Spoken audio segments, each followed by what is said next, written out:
Good afternoon and welcome along to day 3 of SIGA's Female Leadership in Sport Web Summit. It is the final day. Ben Jacobs with you. Happy International Women's Day from a few days ago, but we have celebrated throughout the course of the week a number of engaging panels, and they will all be available on YouTube in due course. Do engage with us, get in touch, use the hashtag SIGA Women. We've been asking you all week to give a shout out to somebody in the industry, or it can be an icon or role model of yours who is more globally known. Tell us why they're important to you, and you can tweet that to SIGA Alliance. We are SIGA Alliance, but on Twitter it's SIG and then the word alliance. Please use the hashtag SIGA Women. The other hashtag that you can use is Stand With SIGA. We'll move on to our first panel in just a moment. It is our 9th live webinar. It's called Sustain the Game, Changing the Rules. But before that, have some fun with us. I've been asking you so I can put together a global picture of where you are watching from in the world, to send me a flag and your name and a photograph of your home office if you like, so we can put all the pictures together and work out how many countries are represented. And as ever, you get bonus points if you can send me a photograph of you watching this conference with a pet, a dog or a cat. Children are welcome as well. And although we've had some great non-live social media efforts, the best of the lot in terms of pets came live yesterday. Angela LaChica. Have a look at this, or should I say Angela LaChicat. While she was talking in the panel, her cat made a cameo and stole the entire show. So although her excellent jumper says the future is female, maybe it should say the future is feline. Angela Chicat is her new name, and that is the kind of thing that I am looking for today. Send me a photograph of you watching the conference with a pet of your choosing, or a child, or show off your home office. Have some fun with us via Twitter, SIGA Alliance, and please use the hashtags StandWithSIGA and SIGA Women. Right, let's move on to our first live webinar. It's called Sustain the Game, Changing the Rules. We've got a great panel here. Julia Palla is with us. She is the Sustainability Director at Formula E. We also welcome Ariana Crisione, who's a player and the Women's Sponsorship Manager at Paris Saint-Germain. Sarah Smith is with us. She is the Sustainability Lead at the FA and Wembley. And Novina Vukasinovic is the final member of this panel, and she is the Sports Sustainability Communications and Public Affairs Consultant at BCW Brussels. And your moderator for this panel is the President of Engage for Good. It is a very good afternoon to David Hesekiel. Thank you so much, Ben. It's great to be here. Greetings from the USA, where I am trying to get a vaccine appointment, because that's what we do in 2021. But I've put all of that aside in order to speak with you this afternoon. We have a great chance to speak with women who are in leadership positions, doing great things in trying to mesh the world of sports and sustainability. Perhaps one of the silver linings of the pandemic has been that there's been more, by the lack of activity, there's been more regeneration of the planet. Ben did a nice job of introducing the 4 panelists that we have today. And what I've asked them to do to start things off is to give us a little bit of background on who they are and how their work is involved with the subject we grapple with today. So let's start off. Novina Vukasinovic, I'm hoping that I'm getting that your name correctly. Would you please introduce yourself and tell us a little bit about your work? Thank you very much, David, and greetings to United States. Not only that you are challenged by getting vaccines, but also by pronouncing correctly our names all around the world. Compliments for that effort as well. I hope we hear each other well. I'm tuning in from Brussels, where I work for BCW, Burson Conan Wolf Consulting Agency, and I'm especially focused on managing multi-stakeholder partnerships and sustainable growth through sports. For BCW, I basically work across BCW and WPP networks with a specific focus on sports policy, greening sports and sustainability, and anti-discrimination. Throughout my sports career, I've been helping different sports stakeholders to create effective communication, which harness, let's say, this power of sport to engage audiences around the world. I'm one of the co-founders of Green Sports Hub Europe, which is a new body, and I will be looking forward very much to exchange with the super girls around this table and you, David, today. Terrific. Thank you so much for kicking off our conversation. And now we switch to Sarah Smith. Please tell us a little bit about yourself, Sarah. I think you're muted, Sarah.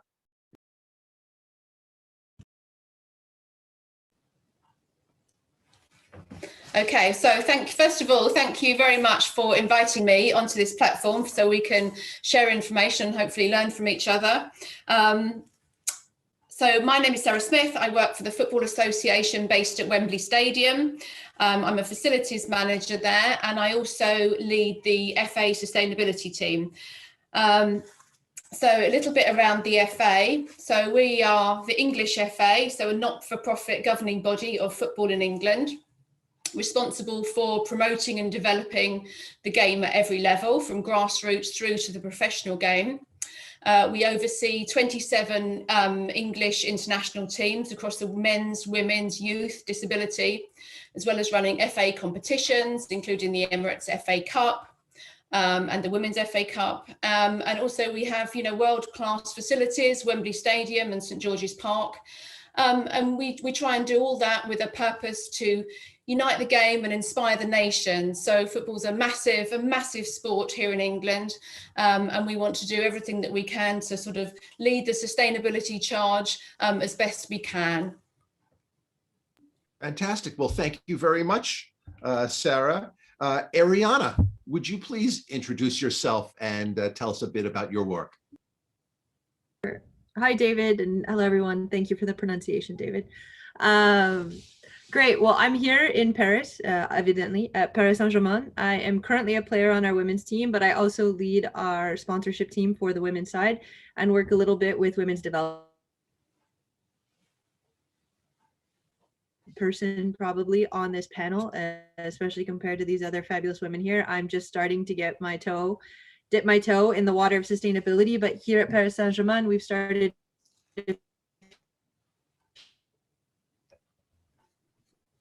rid of single-use plastic. So we've passed out water bottles. They've installed different forms of water fountains around the training center. And then we also have new multiple trash cans in order to start separating and tri here in France, to change that, which is not something as common as you think it should be. There's a lot of our players that have never done that before and really don't know what they're supposed to be doing. So it's a small step here, but as players, and I'm sure we'll go into later, just within football and sport in general, we have so much trash every day that we're bringing in, and with taping and bottles and things like that, if we can start to reduce those even in the smallest way, I do think that there'll be a big impact, not only for us, the players and around our training centers, but also I think we're examples for others. And so if the players start doing it, hopefully that will spread.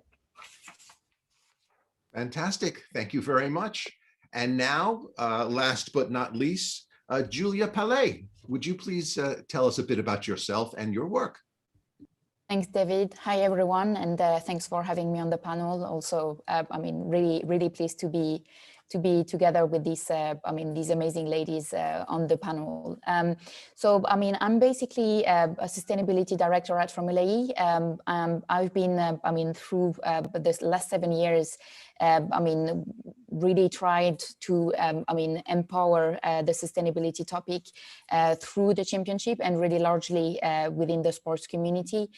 Formula E, for those, who need maybe a bit of context, is probably the first sport that was really created with a purpose. So it's an all-electric racing series, but that was not really kind of like created to be another racing series, more to advance climate change fight and to improve air quality in cities through the vehicle, and pun intended, of the racing and the transport. And this is clearly the mission and the vision of Formula E. A few words on myself. Apart from Formula E, I'm also supporting another all-electric racing series called Extreme E, which is all-electric SUVs racing in the most remote corners of the planet, again, to highlight, I mean, the damages of climate change. And I'm also president of Sport and Sustainability International Association, which is an international association which help to push sustainability in and through sports. That's it. Thank you. Well, that sounds like plenty to keep you busy. So thank you all for being with us today. Yes, I'm very pleased to be for such accomplished women on this panel. We communicated a bit before, and I have some questions that I'm going to pose to the panel, but I would ask all of our viewers who are participating today to please use the Whova app to send us your questions, because we certainly want to address what is on your mind in this very important topic. So I'm sure, or I imagine, that each of you have had these feelings, these experiences over your time working at this interesting intersection between sport and sustainability. It can be very gratifying when you make progress, and it can be very exasperating because it is not easy work.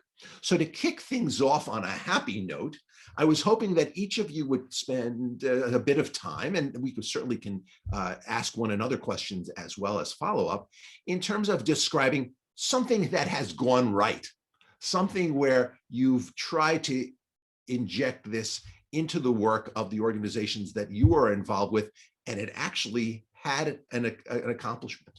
So really, who wants to raise your hand? Who wants to go to first to share such a topic? Yes, Sarah. Yeah, hi there, thanks for that. So one of our sort of greatest successes really is the FA sustainability team itself. And these are a group of people across the organisation, across all levels, who have come together because they want to help drive forward sustainable change throughout the organisation. And that, you know, you touched on it, that includes our partners as well. So we have, you know, our events, you know, they have a huge environmental footprint. And so that's something that we really wanted to address first. So we set ourselves a goal of achieving the Event Sustainability Management Standard, ISO 2012-1, which Julia knows all about as well. And these people have come together and really helped shape the sustainability strategy, initiatives, and they've delivered they've made some great steps forward so far. And I think one thing around the system, the management system, is it really helps for the structure and helps develop the management and monitoring of our initiatives, and helps drive forward sustainable change. So development of the FAST team is, you know, has been absolutely key in helping our sustainability strategy. Sarah, do you mind if I just ask you a question within that? Just to give us, and I'm sorry if I wasn't paying enough attention, but how big is your organization and team in terms of people who are on it? And are you finding that, for example, it's the operations people who have really jumped onto this versus the marketing people? Who is getting involved? Yeah, so you know, the FA, you know, we've got about sort of, you know, just under 800 employees across the FA at the moment, and we've got priority areas where we have squads. And we have squad leaders in each of those areas. So for us, you know, our main impacts are energy and climate change, waste, water, transport, community. So we have one around communications, which is called transparency and comms. And we also have procurement. So for each of those squads, we have a squad leader, and you know, they have people that sit with them to help drive forward their initiatives. You know, and when I touched on our partners, so Veolia have been our long-term partner at Wembley. They help us achieve our ambitions, really. And Delaware North, our catering partner, you know, they are a massive driver in helping us get, you know, more vegetarian and vegan food offering across the stadium.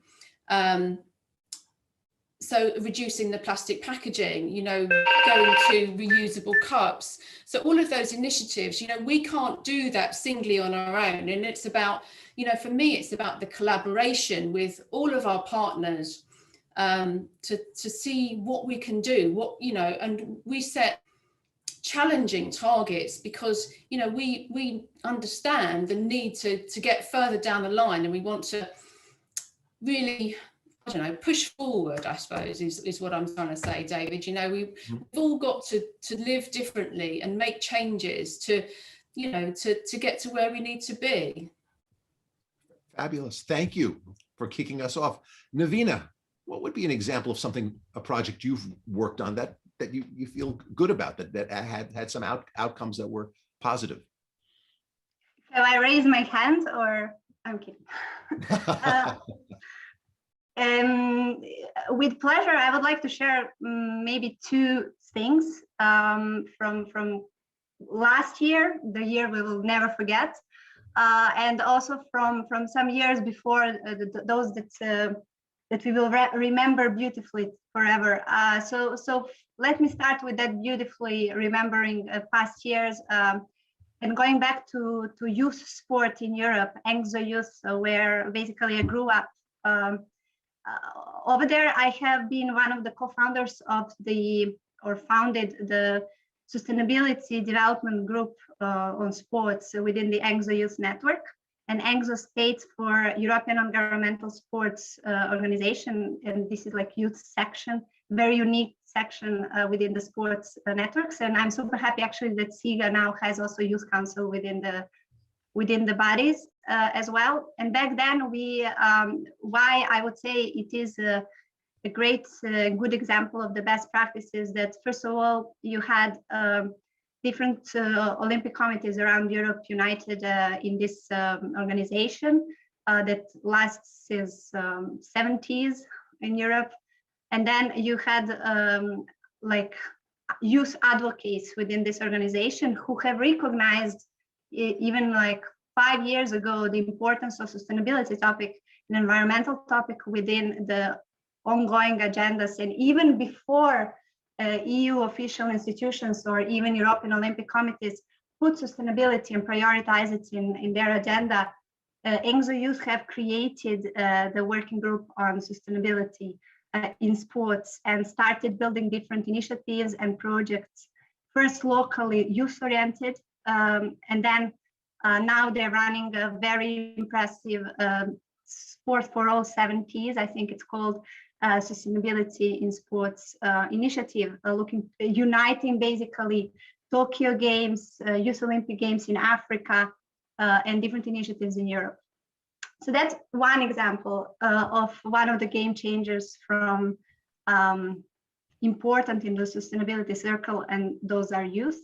And another example, going back to the last year, that was quite a challenging year for the humankind, but certainly great year to reflect and maybe be even stronger in transforming the humankind and the ways how we work as well in sports, is creation of the Green Sports Hub Europe, and unforgettable efforts of different sports stakeholders, different sports organizations, and sustainability experts that united and maybe even kept us alive and stronger and cheerful in last year's March and April, when basically while everybody was so scared and so concerned by the ongoing events, we have worked waking up in different time zones, but for Brussels it was 9 a.m.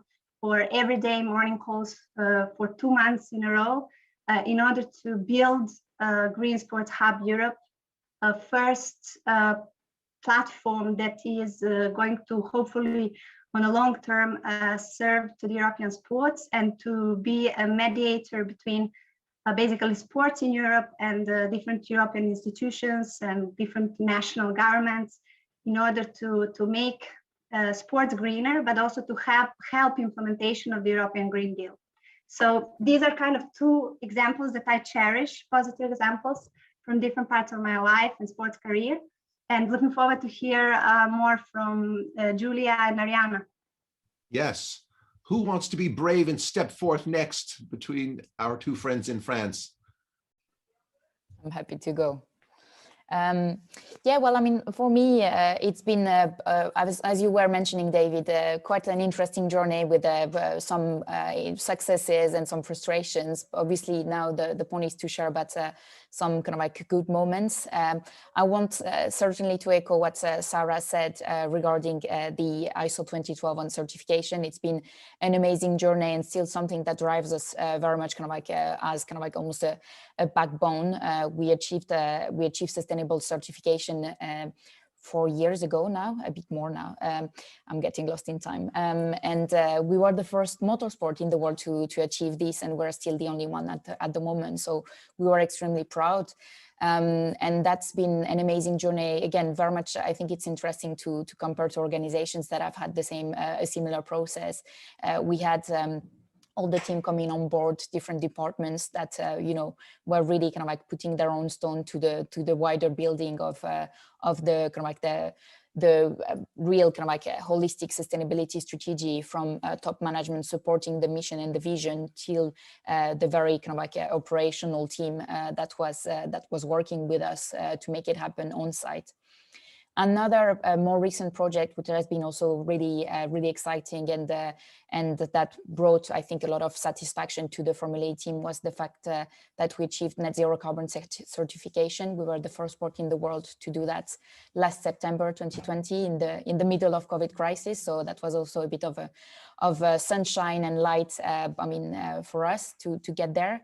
And also it's been really kind of like the consequence of, I mean, basically 7 years of work, because what we have really wanted to pass on as a message was to emphasize that it was not so much the achievement per se that was important, but all the process that took us there, the measurement, the reduction, and then the offset with the right type of project and the right legacy approach in getting there. So, I mean, I don't want to go too much in details. I'm conscious that Ariana also has lots of interesting things to share, but we can come back to that. No, Ariana is nodding. Definitely want to. Ariana, what's an example that you'd like to share? Oh, I'd kind of rather let Julia keep the floor there and keep going with all the amazing stuff you guys are doing. I'd love to come out and say that I've done some fantastic stuff and completely reshaped women's football, and we're already completely carbon neutral and we don't do a whole bunch of stuff. But unfortunately, I can't. I've had a couple small projects. My objective recently is to bring in some bigger sponsors that align with our sustainable goals. Unfortunately, I can't announce that we've done any of that either. So if anybody's listening out there and you'd like to come help us, I'm totally open to have a conversation. But just to keep on the positive note, and because I'm a team player, team sport within PSG, not my own personal endeavor, but something in PSG that I'm pretty proud that the club has done is we've kind of overhauled our entire headquarters. So all trash cans have been taken out of personal offices, which sounds like that's kind of frustrating, but in reality, that makes you get up and walk to trash cans. So you're more inclined to actually put your trash in the correct place. Within that said too, we have coffee machines and water. The club has given out coffee mugs and reusable water bottles to every person in the club. There's all our plastic cups have been taken away from our headquarters. And we have over 700 people that work in the office. So this is kind of a substantial undertaking that they've done by reshaping the way it looks. COVID now has obviously changed the way that looks, but I still think it's a step in the right direction. And I'm proud to work at a club that's taking these steps and understanding that we need to take these steps. And it starts with these little things before I can reach what all of you amazing women are doing and going bigger and farther. But well, that's fabulous. And you anticipated my question, which was, I'm assuming that those sorts of things were taking place when people actually went to the office. Is anybody going into your offices now? Some people are. It depends on your position and what you have to do. I am personally not. Currently, I'm at our women's training center and we have a small office space here that I can use. Regularly, I would go to headquarters, but we're trying to limit the interaction, obviously, and we have different rules here in France than most other countries. So not as many people are going, but luckily here at our training center, we're also doing the same thing and getting rid of the single-use plastic and other such things. So yeah. We're still making our little difference. All right. Well, thank you very much. Very interesting. To be honest, I am not a sustainability expert. touch upon this in my work.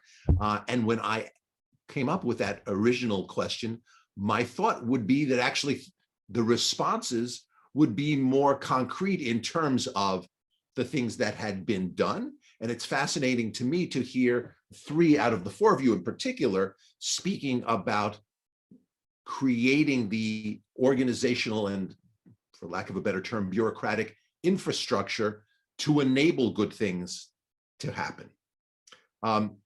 Now, turning, I don't know if any of you have ever watched American TV, Saturday Night Live. There used to be a character called Debbie Downer, and she always brought up the most depressing topics. I'm going to be David Downer for just a moment, and which is to say, this is hard work.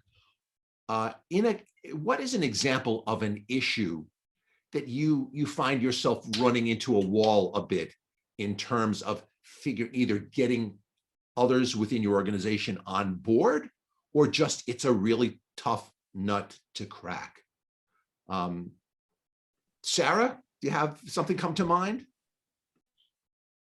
Yeah, sure. I think the first one that popped into my mind is I think thinking about Wembley, because it's a multi-use venue and we have very different audience demographics come to each event. It's really challenging. So if you think about the concerts that we might have the Eagles with a really compliant kind of group of people coming in, and then we may have another, I don't know, Stone Roses, say, perhaps they're not quite so compliant. Don't mean to say anything bad about Stone Roses fans, but they're not quite as compliant, and we would have to provide different messaging, different ways of doing things. And also, a concert is very different from a football match, and football matches can be equally as challenging with regard to, whether it's a FA Cup final or, a different type of event. And it also depends on the teams that are playing. So for me, Wembley's a multi-use venue, so that brings challenges with the event owners and the audience demographic. But, it's also a huge opportunity because, we have a 90,000 seat stadium. So, we have a huge reach, and also if you think about the broadcasting, that's an awful lot of people that we can engage with. So it's a challenge, but it's also an opportunity for us. So it's two sides to that one. And we can engage with these people. So, it's a challenge, but an opportunity for me. Very good. Thank you very much. Julia, I'm fascinated to hear what your work has entailed. At its very heart, the first thing that I think of in terms of motorsports is not positive environmental impact. So I'm sure your work is fascinating in making that connection. What have been some issues that are challenging? Yeah, but I mean, certainly, probably most of the people don't really think about motorsport and sustainability as, working well together. And that's been also one of the most interesting things in my job over the past few years with Formula E. And even before Formula E, I was already doing motorsport and sustainability for a tire manufacturer. So that's been my journey, probably kind of like liking the challenge and the paradox also sometimes. What I think is also really interesting, from the motorsport element and perspective, and I would say probably quite general to, the events world, is for us is really the logistics and the transport issues. The championship really, the main carbon footprint contributor is around the logistic and basically what we send around the world with us to travel on the different races. So if you think about Formula E as kind of like a traveling circus, along the year with between 12 and 16 events, this is what you get. So a lot of people traveling around the world, but most importantly, a lot of material.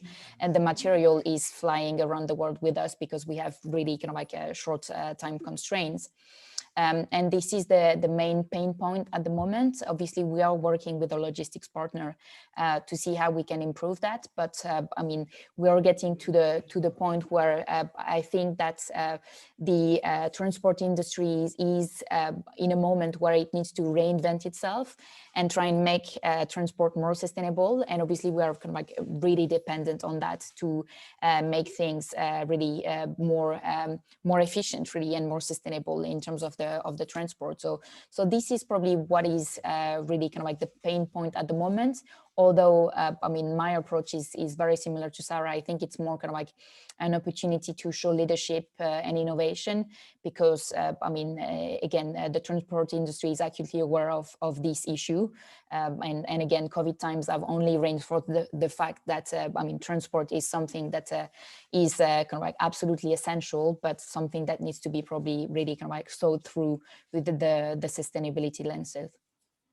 Thank you. That I hadn't even thought about that. I can imagine what your cargo bill is every month in normal times. Navina or Ariana, who would like to have an example of something that's been challenging? Ariana, I would like to hear definitely from you as well as a representative of athletes. So that could be interesting. Well, it's a little more complicated. I would say for me, one of the challenging things is the fact it's like a great thing, the diversity that I have on my team and the different cultures and countries. I believe it's 9 or 11 different countries that my team represents. So it's an amazing diversity, but with that also comes the challenges that everybody comes from a different background. I'm American, if anybody can tell by my accent. So I grew up in Southern California, where recycling and other stuff, cleaning up ocean walks, and I grew up near the ocean. So making sure our oceans are clean is a really big deal to us. We have other women on the team that are from Scandinavia, so the way they recycle and the way they look at their trash is much different to other countries here. And so for some it's really common and it's normal to reuse, you know, turn out the lights, turn off the water, things like that, where some of my other teammates are not as used to it or they don't pay as much attention. So sometimes discussing that with them and making sure they are doing those things. And a funny one that makes me want to hit my head against the wall is now we have the separate trash. So we have one for paper, one for normal trash, one for plastic, and I think there's a fourth, I can't remember. If there is still single-use plastic cups here, when I ask them not to use the cups, they say it's okay because they're putting it in the plastic. So for them, just like that one step that now they've reached, like to put it in the right bin, is enough for them to be able to use the plastic rather than stop using the plastic completely. So that's a bit of a frustrating one for me. And then one that I commonly use, and hopefully I won't get in trouble for saying this, but if anybody's listening, please, we have amazing top athletes here. And so they get a lot of equipment, gear, sponsors just like to send stuff, whether sporting sponsors or sponsors, and the packaging. They'll send individual packages from the same companies. That's just incredible how much boxes, paper, plastic we have, rather than take this one player and maybe put everything in. Maybe it's coming from different warehouses. I don't know, but there seems to me that there could be a much more sustainable way in order to send these things to clubs, to players, to teams, rather than having to individually package everything and using so much just stuff that nobody needs and nobody wants. Fascinating point. Do you have the well, we're fellow Americans, so I think you're familiar with the word swag. Does that exist as a European concept, this idea of the free stuff that you get sent? I don't know if you ladies, I maybe not nod your heads or something. For me, the players get a lot of swag, but I don't think we call it that. I don't know what we call it here, or if there's a French terminology, goodies. I'm not sure, but even it's not just the swag, it's also just within their contracts, you know, and it's all the brands. It's not one. I'm not singling out one by any means, because the women are sponsored by all the brands that are kind of out there, and everybody sends just this individual packaging that I feel like we could do a better job and pay more attention to try to just send it one time, one big box, put their shoes inside or their clothing, and not the individual packaging. Well, and this all gets back to what we were talking about before. To do that requires a lot of organization and forethought, and groups have to get together in order to do that, because it clearly just doesn't happen by magic. A lot of individual players each of one in their own silos. Thank you for sharing that. I'm getting a bunch of wonderful questions from all around the world. And I thought this first one was particularly interesting. So this comes from Ruby Ann Kagoan, an Asia Committee member in CONIFA. And she asked, what are your perspectives on sports implementing financial consequences for carbon footprints in events, such as penalties or incentives? And I'm not sure, she may be speaking about suppliers, or she may be speaking about participants or spectators. Sarah, I'm curious, since you're affiliated with a venue, for example, maybe is it a topic that you've discussed? It's not, no, but I think it's a really interesting idea.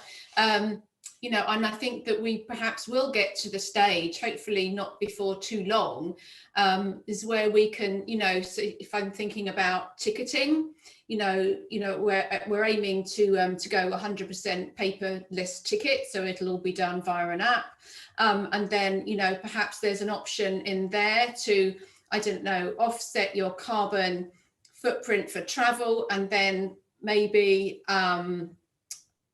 I don't know, provide some sort of platform for, I don't know, like you say, penalties for, I don't know, it's that's a wonderful thought. So thank you very much for that. And I will take that to the FAST team. If you can share that question with me afterwards, that would be fantastic. And if Super. They want to get in touch with me, then, you know, I'm very happy to share my details too. Very good. Well, Ruby Ann, wherever you are, you can feel good that you've made an impact already. In this sequence. We had another question. Wait, can I jump in on that? Oh yes, really please. Quick? Oh yeah. Sorry though, I think though, if you take that for face value, you're actually going to create more problems amongst the club rather than actually promoting sustainability. I'll play devil's advocate. By doing that, the clubs that can afford to pay the penalties will just continue to pay the penalties and use private planes and things like that, where clubs, they'll be at a competitive and financial disadvantage.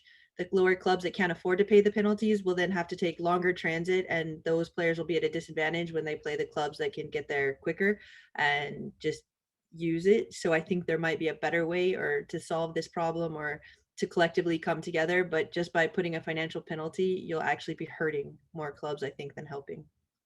And I'm jumping also because this is a kind of like a concept that we trialed at Formula E. So basically what we do with a couple of suppliers where we actually implement some sustainability KPIs in their contract is that they don't get fully paid if they don't fulfill their sustainability KPI. So it's not basically that they can choose to pay even if they've not fulfilled, but they just don't get the full money. And we're talking about 20%. So on an overall contract, it's quite something. So, and that's working quite well. Obviously, there's been kind of like a process where we've been accompanying them on a journey to make sure that they would understand what the KPI would be about, to make sure that they would be kind of like, you know, supported by us before it's starting to really kick as kind of like, you know, a financial implication. But then kind of like, I mean, they've had the time, a couple of years to get there, and now this is in place and this is working. I'm curious, Julia, do you also have, I don't know if this is an English colloquial expression, carrots and sticks. So clearly you've got the sticks. Are there any carrots? Are there any bonuses for overperformance? So indirect bonuses, absolutely, not financial bonuses. Basically, in that journey, before we make it kind of like a mandatory and kind of like the financial, I mean, implication, we really walk them through the benefit of following us in this sustainability journey. Obviously to remain one of our suppliers, but also to attract new clients through their sustainability proposition. So this is very much kind of like the bonus that they get, because we spend a lot of time training and supporting them, and this has a value. Excellent, thank you. Can I just jump back in then, David? Sorry, I was just going to say, with the you know, with the venue, we have sustainability clauses in our contracts for so for a hire, for the venue hire, but also another really important thing here, and Julia just touched on it, is working with your partners. So making sure that they have got, you know, sustainability practices in place before, you know, so any tenders that we run, you know, we make sure that, you know, we know where everything's coming from, So it's just asking the right questions to potential suppliers and venue hirers. So that's just another point to make. Excellent. Another question that that all of you could address comes from Charmaine Kubai Nando, the Director of Global Sports Support in South Africa. And she asks, how do we introduce the concepts of sustainability to young people in school sports and clubs? Is this something that any of your organizations have tried to tackle? Maybe I can pick it up, and then I would be actually very pleased to hear from sports directly what they're doing in their communities and networks. So Green Sports Hub Europe, the one BCW is a co-founder with, together with other sports like European Athletics, European Volleyball Federation, Surfrider Europe, FIBA Europe, European Olympic Committees, etc., also some football national federations as well. We have one of the members, International School Sport Federation. So basically what we know that their good practice already is that they have, aside of the sports competitions, they have during the biggest championships or like World School Sport Championship, they have a side village content that is developed for athletes, engagement of athletes, volunteers, as well as a local youth. Around different sustainability actions. So learning how to recycle, learning what to do with their bottles after the match, playing different sports engagement games around the court or arenas where sports happen. So this is kind of good practice that we know that already exists. We know a lot through the European Olympic Committees that Youth Olympic Games are doing a lot also on that side. And I already mentioned the successful sustainability project of how to engage basically youth through different sustainability work with ENGSO Youth and EUSA, which is European University Sports Association. For European sports, that is why it's very important that we now have a platform where all those different efforts will be presented, that good practices will be exchanged, and that there won't be a doubled work, or that there will be a lot of copy work for those work that is successful. Maybe what was missing from what we were discussing before and hearing from other ladies around the table coming from sports is that it's very great to see that sports finally, and especially in Europe, I think Europe was a bit delayed in the response, like, and America was much progress so far on different implementations at the local level. So it's great to see the sport is actually transforming, that is changing, that is going to the green dimension. But what can be a next level is how to use these good practices that are happening in sports, and how to use the power of athletes and how to use the engagement that sport has in order to shift the narrative and to change the behavior in the general public. So this is where I'm super passionate about the communicating the sustainability message towards general public. So that's another level of challenge that we have here. Excellent.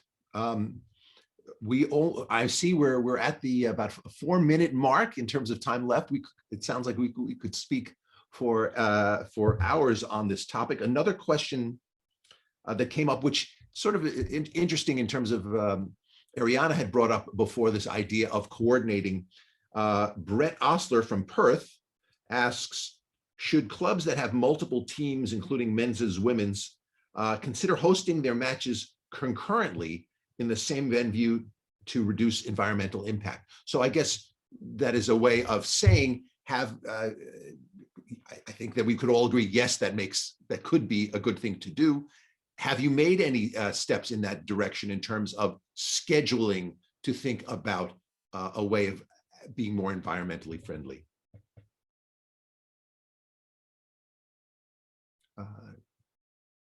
Again, because you're associated with a venue, my first thought is to go to Sarah. Yeah, I mean, for us, it's a bit of a challenging one.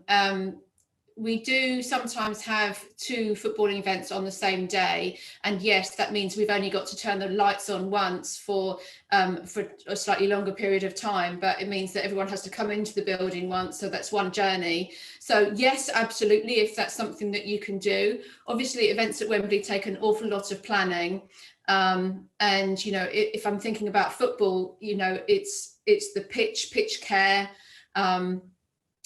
and concerts, you know, everybody has their own different stages to bring in. So it's for a big venue like Wembley, it would be challenging.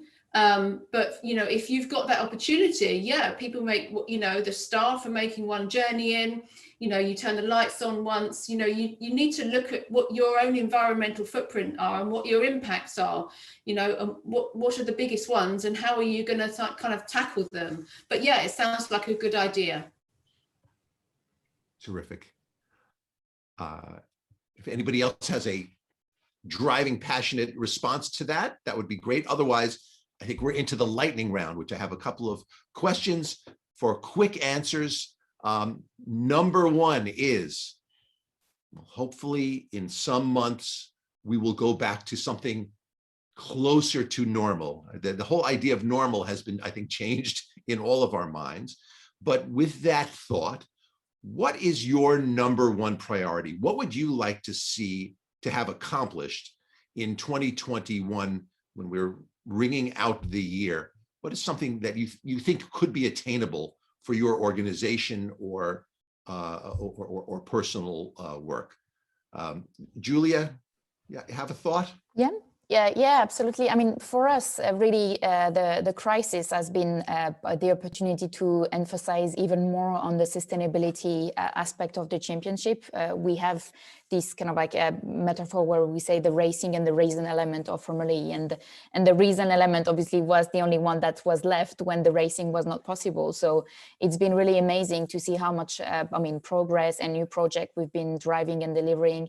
We did a partnership with UNICEF during the summer to support children in the fight of coronavirus. We had the net zero carbon achievement a couple of months after, and we keep working on and developing some amazing projects that will be coming shortly. So for me, it's simply to continue on that rhythm, and I know that the top management is committed to that and is supportive to this very kind of like I would say kind of like innovative and forward thinking approach. So awesome. I just want to stay on that on that note. Great, thank you, Julia. We have 34 seconds, so we need really short answers. Ariana, what would you like to see have happen in the next 9 months? Love for us all to open up the world, but besides that, and give each other hugs. I would just like to see steps forward. I think progress is always good, and that's a really easy word to do, but I think it starts with the simple things. So I'd love to see single-use plastic get removed from all football stadiums. Fantastic. We've got 7 seconds, training I grounds, think. and players just start gradually making a difference. Very good. Thank you all for sharing with us this morning. This has been a really stimulating and exciting panel. I look forward to the day when I can hop on a jet, cross the pond, and get to meet you all in person. Thank you very much to the organizers for bringing together this panel, and for those of you who sent in questions. We hope we answered most of them. And now back to the studio. Hey everyone, it's Karen Court from the United States, currently working at Lakeshore Foundation as their Policy and Public Affairs Coordinator. I'm also currently a SIGA champion and on their SIGA Standing Committee on Gender, Race, Inclusion, and Diversity. What should sports organizations do to co-power girls and women in sport? Well, as a disabled woman in sport, my question is, what can sports organizations do to co-power disabled women and girls in sport? Well, the first thing that we can do is recognize that the inclusion and participation of women and girls with disabilities in sport is a global responsibility. The second thing that we can do is to provide women and girls with more opportunities for competitive and recreational sport. The third thing that we can do is involve women and girls with disabilities in all outreach programs. The fourth thing showcase, and have meaningful and impactful representation of disabled women and girls as successful athletes, successful coaches, successful role models, and successful leaders. And lastly, let us continue to include and prioritize disabled women and girls in governance and decision-making opportunities. Looking forward to expanding this conversation. Talk soon.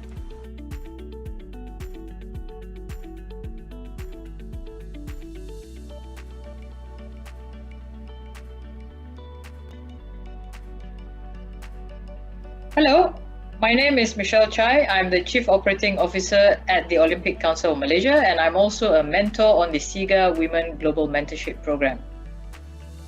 Hello, my name is Maysaf Saivis from Lebanon. I am a former Lebanese table tennis champion and currently a table tennis coach at Antonia University for physical education students, and I am a mentee on the SIGA Women Global Mentorship Program. Throughout my 20-over years in sports, I've been fortunate enough to shadow some fantastic leaders, both male and female. Being able to have someone that I can always refer to not only gave me the confidence to chart my own path, but there was always someone available to be my sounding board and to nudge me in the right direction. Programs such as the SIGA Women Global Mentorship Program is crucial in encouraging young leaders to explore and push their boundaries within a safe environment. I urge all sports organizations to replicate such programs and atmospheres within their organization. For me, organizations must focus on community girls program at the grassroots level. It's providing coaching and mentoring programs like SIGA Women, will result in women investing mental and physical knowledge in the world of sports. Coming from the Middle East, women face difficulties in sports. Women involvement in sport is ignored, as sports represents the risk of ethics, moral, and religious beliefs. The only future of changing the point of view of cultures and societies towards women representation and leadership in sports is time. I'm really happy to be on the SIGA Women Global Mentorship Program with Mesa, who's an exceptional young female leader. I'm looking forward to sharing and exchanging my ideas with her. Thank you, SIGA Women, for this excellent program and the opportunity to connect with Michelle. I am sure I will benefit from her experience. Hello, my name is Sarah Soleiman-Ley. I work at FIFA in the governance department for the member associations of FIFA. I'm a SIGA mentor within the SIGA Global Women Mentorship Program, and today I'm with my mentee, Taryn. Hi everyone, I'm Taryn Horner, a mentee on the program and also the sport engagement lead at Newham College of Further Education in London. We welcome you to the Web Summit on Female Sport Leadership, and we hope that you enjoy the week with us. Great. So, well, Taryn, what do you think should sport organizations do to empower girls in sport? Thanks, Sarah. This is such an important topic of discussion, and I think that it's highly important that all sports organizations and foundations are inclusive towards women and girls, and specifically towards the youth, because that's where we can have the most developmental impact. So it's highly important that sports organizations consider women's needs separate to those of their male counterparts, and that they provide opportunities for women to be their best and reach their potential within sport and the development objectives. Well, that was great, Taryn. Thanks a lot. And do not forget to follow SIGA. Thanks, everyone. Enjoy the week with us and use the hashtag SIGAWomen. Like, share, and follow. Hi, I'm Doris Colon, CEO of the U.S. Center for Safe Sport. I am so very excited to participate in SIGA's Summit on Female Leadership in Sport, especially this March during Women's History Month. SIGA has brought together an incredible group of professional athletes, advocates, and those who support sport together to really talk about some of the tough issues that each of us encounter. So I hope you will join us March 8th through 10th. I'll see you there. Hello, my name is Marily Flores. I'm Women's Tournaments Manager at FIFA, and I am a mentor on the SIGA Women Global Mentorship Program. Welcome to the SIGA Web Summit on Female Mentorship in Sports. I think that this program is very helpful because we can give our mentees the opportunity, and also the tools that will help them to lead in this industry. Hello, my name is Carla Hernandez Valdez. I'm from Mexico City. I'm a sales planner at Under Armour, and I'm a mentee on the SIGA Women Global Mentorship Program. Welcome to the SIGA Web Summit on Female Mentorship in Sports. SIGA Women Global Mentorship Program gives me the opportunity to develop my leadership skills and grow my network. SIGA Woman.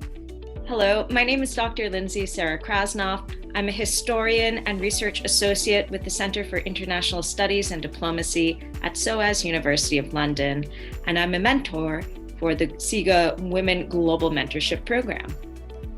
Hi, my name is Bethany Hushin, and I am a community manager at iSport Connect and also a part-time PhD student with the Institute of Sport Business at Loughborough University in London. And I am a mentee on the SIGA Women Global Mentorship Program. Among the many things that sports organizations can do to empower girls in sports is to be authentic, be engaging, be inclusive, but importantly, to grant them the space and the opportunity to thrive and take ownership.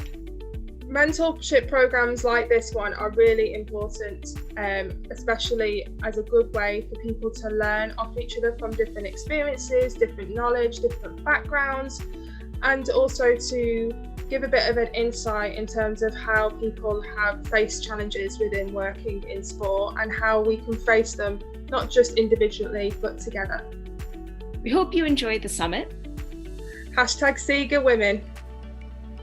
Hi, this is Vicky Conde, a former football player, coach, and now studying a Master's in Sports Ethics and Integrity, and I am a mentee in the SIGA Women Global Mentorship Program. I think that sports organizations should have a plan not only to include girls and women, but also to empower girls and women through sports, and it should be in their agendas and one of their priorities so they can develop future leaders. I also think that in order to achieve this, we also need more women in the decision-making roles so we can create more diverse teams. And personally, learning from other women, not only in the context of sports, but also outside of sports, has been an enriching experience. And having female representation in sports organizations is an important step for younger girls and women to believe that they can be a part of the future. And with that being said, welcome to the SIGA Web Summit on Female Mentorship in Sports. Hello everyone, I am Maureen Rosita Ojonga-Bobison. I am a social entrepreneur and a sports and development specialist. I currently serve as program director for the SEED project, and I am a proud mentee of the SIGA Young Females in Sports Mentoring Program. Now, tomorrow is the International Women's Day, and SIGA has put together a 3-day web summit to really discuss on key themes that involves the empowerment of women in sports. I want to just, put out this message and say that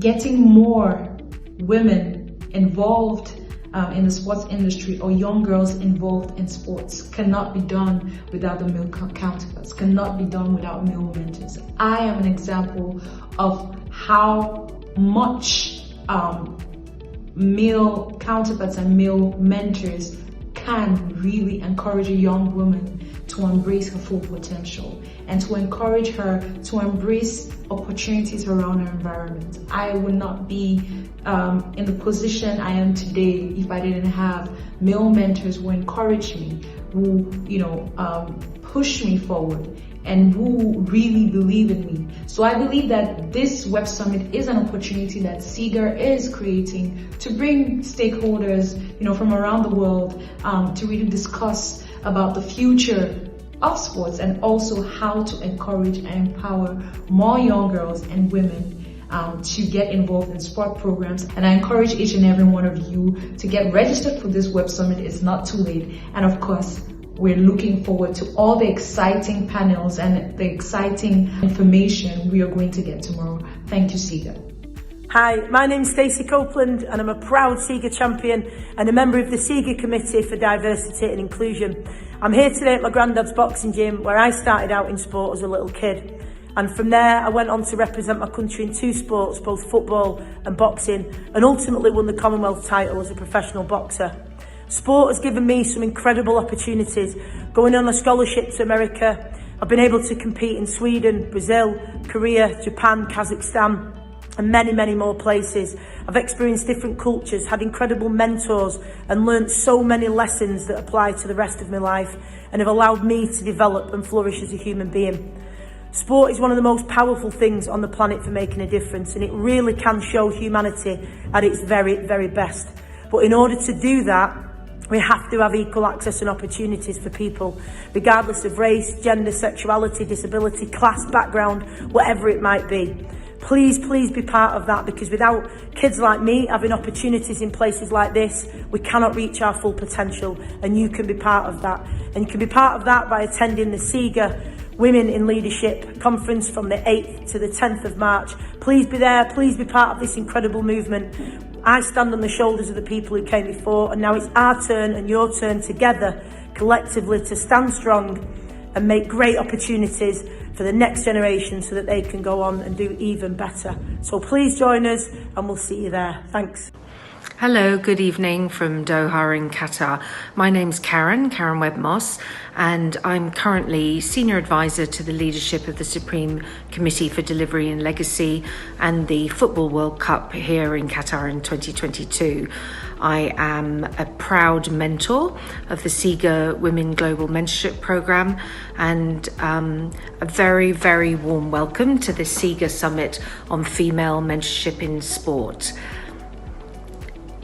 Despite the increase in women's competition, number of women's sports getting onto programs such as the Olympic program, higher engaged audiences, and even female domination in some sports, despite the number of women working in sport at a senior level, despite the few, yes, unfortunately just a few women that actually run governing bodies or organising committees, despite the efforts of many organisations, primarily organisations such as SIGA, women still face significant obstacles in the world of sport.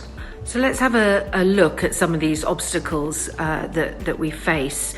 Trying to sum them up is not easy, but I think it comes down to one, the heritage, traditions of how sport is run, the governance of sport, the longevity of some of the presidents and the leadership. And unfortunately, these have been men for many years, many in terms after terms of leadership. And the other issue is really culture.